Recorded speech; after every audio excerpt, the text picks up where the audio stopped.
Lâchez les fauves. Le samedi 23 avril, Paris sera le théâtre d'une course automobile d'un nouveau genre qui mettra aux prises des monoplaces à moteur électrique. Autour des Invalides sera lâchée une meute de 20 voitures.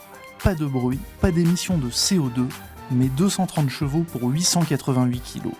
0 à 100 km/h en 3 secondes et plus de 200 km/h en pointe. Spectacle garanti. L'épreuve parisienne sera la première manche européenne du championnat de Formule E qui se court dans 10 villes du monde, parmi lesquelles Pékin, Buenos Aires, Berlin, Londres ou Mexico.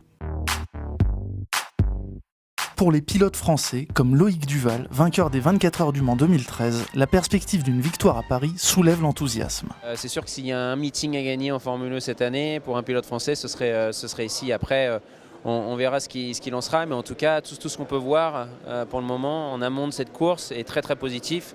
Que ce soit l'enthousiasme de toutes les personnes qui gèrent un petit peu ce meeting.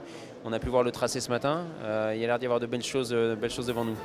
Même élan du côté d'Alain Prost, qui co-dirige l'écurie Idams, vainqueur du championnat 2015.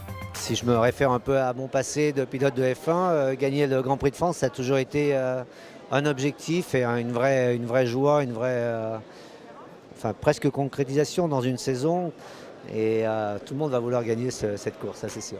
Bien sûr, rien n'aurait été possible sans l'implication des autorités parisiennes, pourtant souvent hostiles à l'automobile. Or, la maire de Paris, Anne Hidalgo, y voit au contraire un moyen de promouvoir les énergies alternatives.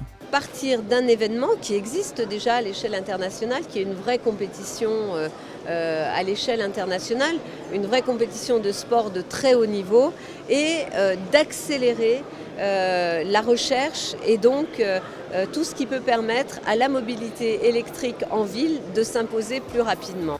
Reste à savoir si les Parisiens seront sensibles à l'événement, qui sera la première course automobile courue dans la capitale depuis le Grand Prix de Paris dans le Bois de Boulogne en 1951.